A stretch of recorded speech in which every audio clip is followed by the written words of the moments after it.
It's fake news. It's absolutely fake news. The headline of the day is a lie.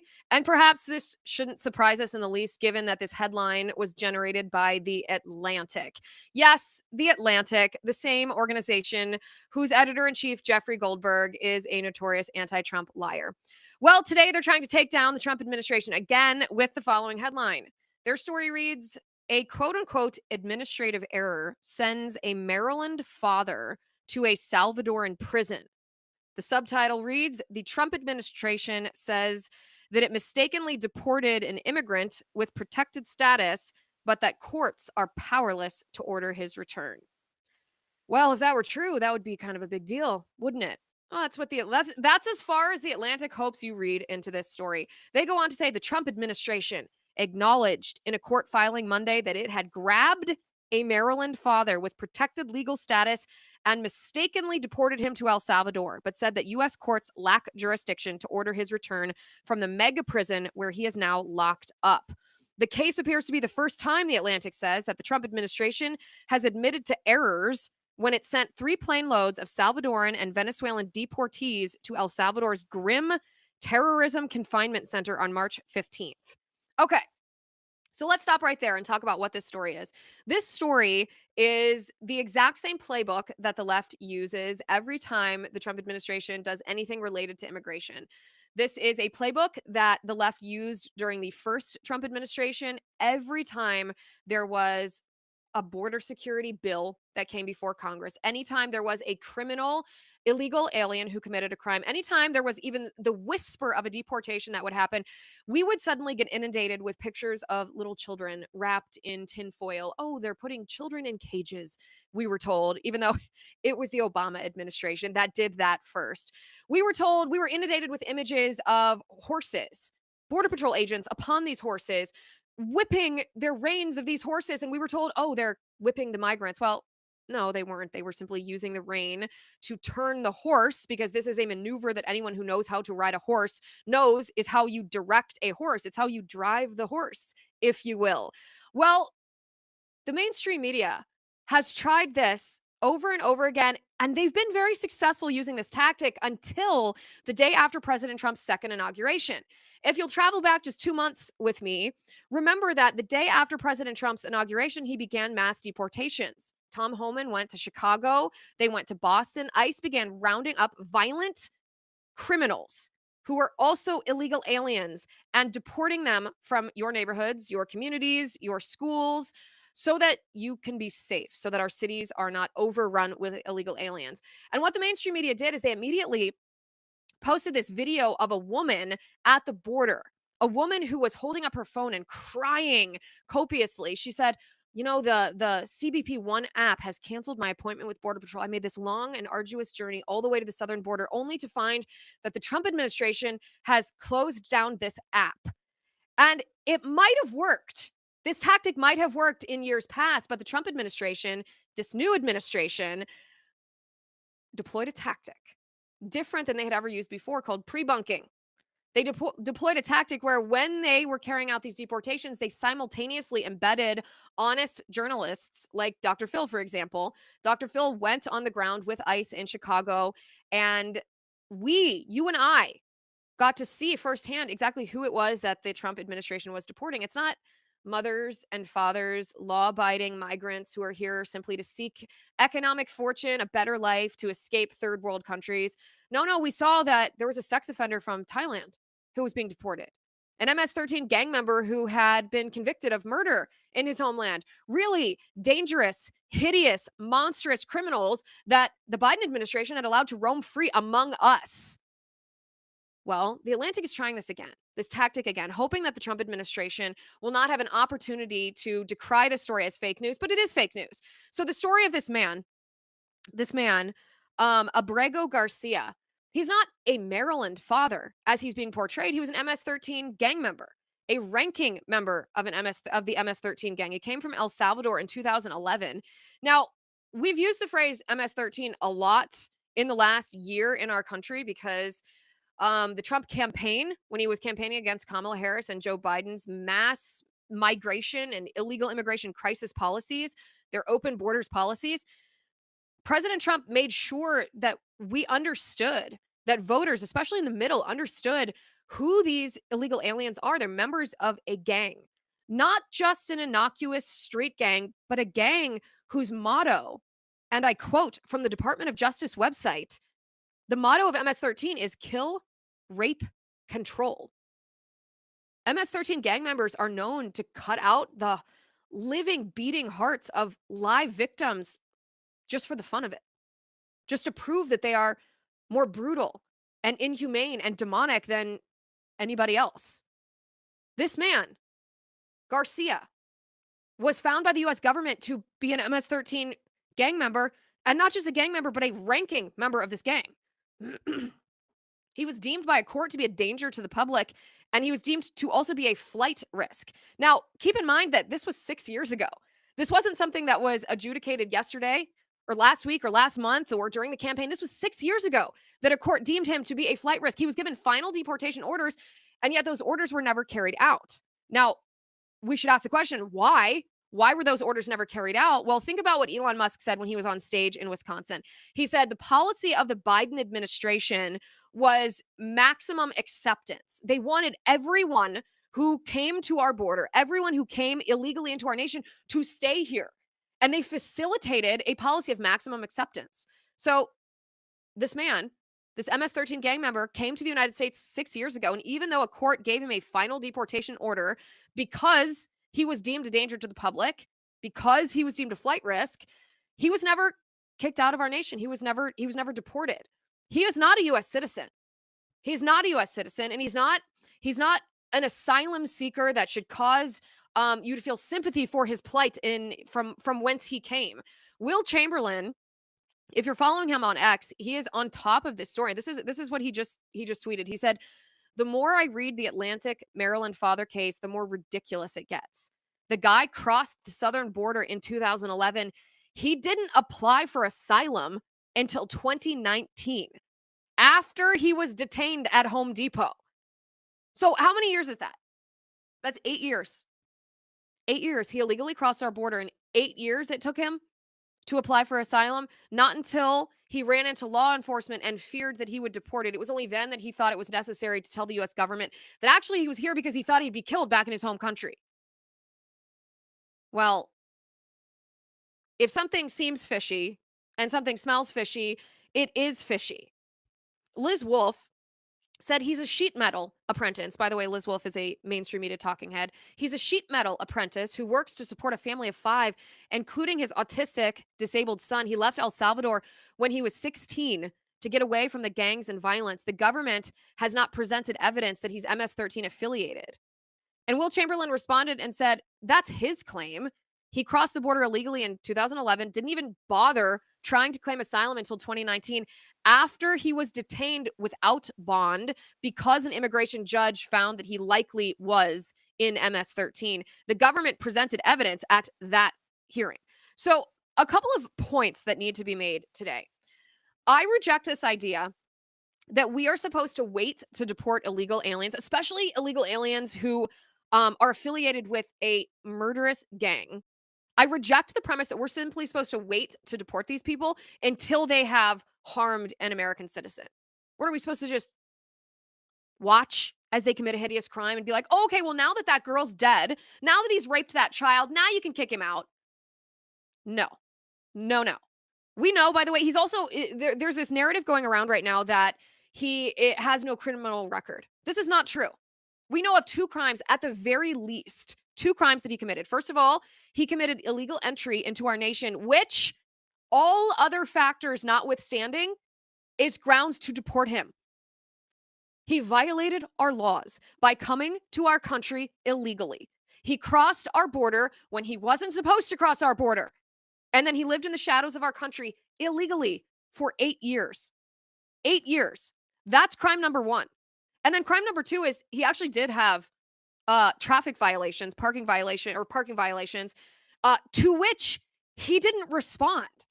So he not only committed crimes against our country, he did not follow our laws. When there was an attempt to hold him accountable to that, he refused to cooperate. So the idea that he is a law-abiding citizen is simply not true.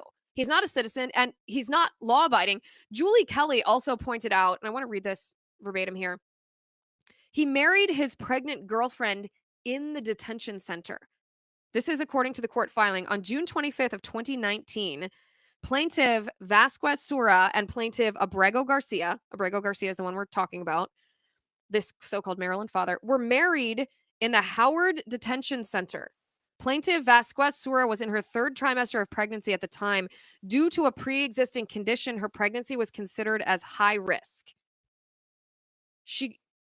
They got married in the prison, in the detention center? How are they even allowed to do that? And is that why he got this legal protected status? Because he got married in the detention center? Because he was married? Again, if something smells fishy and looks fishy, it is fishy. And here's the question that I would like answered. Here's the question that I think will illuminate this for anybody who is seeking the truth about this story. Who exactly helped facilitate Garcia's filing for his asylum claim? After he entered our country illegally in 2011, lived here for 8 years, and then in 2019, after he got married in the detention center, or perhaps before, who helped him file for asylum? Who helped him make this claim? The answer to this question is extremely pertinent because how it typically works is when illegal aliens cross our border, they abuse our system by claiming asylum because they know how Joe Biden set up our system. And this was set up before Joe Biden. Joe Biden just made it worse. They know that they're going to be deported probably immediately if they are caught crossing our border illegally. And so they claim that they're here to escape certain death or harm or torture. They say, I'm here to claim asylum because we in the United States are a generous and welcoming and protective people. And we do allow people who are in legitimate danger to seek asylum in our country. We have for a long time. And people, illegal migrants, illegal immigrants, illegal aliens abuse this. They claim asylum when there really is no asylum to be claimed because our asylum system is rife with waste and fraud and abuse. It's a terrible system. And they know that if they claim asylum, they're going to be given a court date. I think the average court date is like 6 years. They're going to be given a court date, and then they're going to be allowed to live in the country. And then they don't show up for their court date, and voila, they've achieved what they began when they crossed our border illegally, which is coming here through a method which is not according to our law. And so how it typically works is when these people cross the border, they get help from an NGO like Catholic Charities or Lutheran Charities, or, a lot of the ones that have an ostensibly religious title. And Catholic Charities tells them exactly how to file an asylum claim in order to have that asylum claim accepted. And so I think we should find out who helped Abrego Garcia file for his asylum claim 8 years later. 8 years. 8 years later. I don't think that people understand that he had no intention of filing for asylum. Here are his current attorneys. Maybe this will give a little bit of a clue about who helped him file for asylum. His current attorneys, and this is per Grok, Abrego Garcia's attorneys, this case was led by a man named Simon Sandoval Merschenberg. And Sandoval Motionberg is associated with a Legal Aid Justice Center. Exactly what I said. A nonprofit organization that provides legal representation to low-income individuals, including immigrants, in civil matters such as immigration cases. Maybe we should ask Grok exactly where the Legal Aid Justice Center gets their funding. Because something tells me that Abrego Garcia did not pay for legal representation by this lawyer. Something tells me that this is pro bono work. So who exactly is giving money to the Legal Aid Justice Center? Wouldn't that be interesting to know? Because if I had to wager a guess, my guess is that this Legal Aid Justice Center is getting money from the network of leftist organizations that facilitate our open borders policy. Stay tuned because we'll have an answer on that for you, hopefully within a matter of moments. But this is what you should ask yourself. You should ask yourself, why is it that the left is up in arms about this story? Why is it that the left wants this MS-13 gang member brought back into the United States? Why does the left want this monster in your neighborhood? The answer to that is because they hate you. They hate you. They don't care about due process. There are some claims that this is a violation of due process. The left doesn't care about due process. Think about what they've done to Trump. They're weaponizing the justice system against Trump, falsely accusing him of this, that, and the next, all in an effort to try to make it so that you can't vote Trump into office. Don't even give me the excuse that they care about due process. What about what they did to Brett Kavanaugh? Was that due process? To try to crucify this man in the court of public opinion with false accusations from a crazy woman? Is that due process? That's the kind of due process you care about? What about the January 6th defendants? Do you think that they were given due process? And did these leftists who now claim that they care about due process, where were they decrying the violations of due process that thousands of January 6th defendants suffered from? Or what about those pro-lifers, the 23 pro-lifers that, thank God, President Trump pardoned? What about their due process rights? Was the left up in arms about that? Or what about parents who were labeled as domestic terrorists because they protested critical race theory and trans ideology being indoctrinated into their children in public school, and they wanted to run against school board members who were facilitating this? No, the left doesn't care about due process. They never did. Are you ready for this? Are you ready for who funds the Legal Aid Justice Center? You do.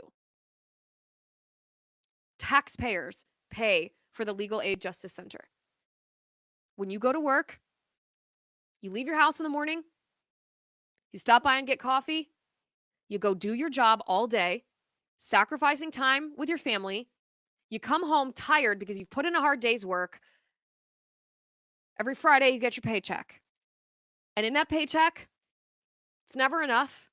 And the government takes more than their share. Part of that money that they've taken from you is paying for the Legal Aid Justice Center to represent illegals like Abrego Garcia, to get him so-called legal status, protection from deportation. Why? Because of what Elon Musk said. The Biden administration set a policy of maximum acceptance. They want every illegal alien that they can possibly encourage to come here to come here. We talked about this last week. It's the Cloward-Piven plan, isn't it? The Cloward-Piven plan says you flood our borders, you flood our country, you overwhelm our welfare systems so that they collapse. Once our welfare systems collapse, our civil institutions will collapse, and then you can usher in tyranny, Marxism, communism, which is what these people want all along. Because remember that your money, your taxpayer money, is fungible. All money is fungible. If the government uses money to pay to facilitate this open borders crisis, and it's no different. It's no different here. So the only moral and ethical question that actually matters in this entire fake news Atlantic hit piece is, was this individual a U.S. citizen? The answer is no. Did this citizen commit a crime crossing our border illegally? The answer to that is yes. Was this individual who crossed our border illegally committing a crime against our country and against you? Was he residing here against our laws for 8 years? The answer to that is yes. And once you have established those facts, then it becomes very clear that if you have committed a crime against our country, if you are here illegally, notwithstanding the fact that taxpayers funded your legal defense to claim asylum 8 years later after you'd been detained and worried that you might be deported for the crimes you committed, then you should be deported. The Trump administration is exactly right. Now, there are some on the left who said there's no proof that he's an MS-13 gang member. He claimed that he was trying to escape violence in El Salvador, which is the origin of the MS-13 gang. And in this 2019 court order, this removal order, he was never ordered to be removed because he was a gang member. Well, that's technically true, but as the left always does, they twist information to make the context confusing. That's technically true. He was never ordered to be removed for being a gang member. He was ordered to be removed because he was in our country illegally, but the bond that was placed on him was because he was an MS-13 gang member. And it's funny how the left just forgets to mention that part when they say that there's no proof that he was a gang member. Vice President Vance has also weighed in on this. He says, Kyle Cheney, legal affairs reporter, he's responding, by the way, to a post on X, is apparently unable or unwilling to look at the facts here. In 2019, the vice president says an immigration judge under the first Trump administration determined that the deported man was, in fact, a member of the MS-13 gang. He also apparently had multiple traffic violations for which he failed to appear in court. A real winner. It's telling that the entire American media is going to run a propaganda operation today, making you think that an innocent father of 3 was apprehended by a gulag. Here are the relevant facts, the vice president writes. Number 1, the man is an illegal immigrant with no right to be in our country. Number 2, an immigration judge determined that he was a member of the MS-13 gang. Number 3, because he is not a citizen, he does not get a full jury trial by his peers. In other words, whatever, quote, due process he was entitled to, he received. Here's what the Trump administration should do going forward. The Trump administration should revert or go back to what they did that very first day after President Trump took the oath of office.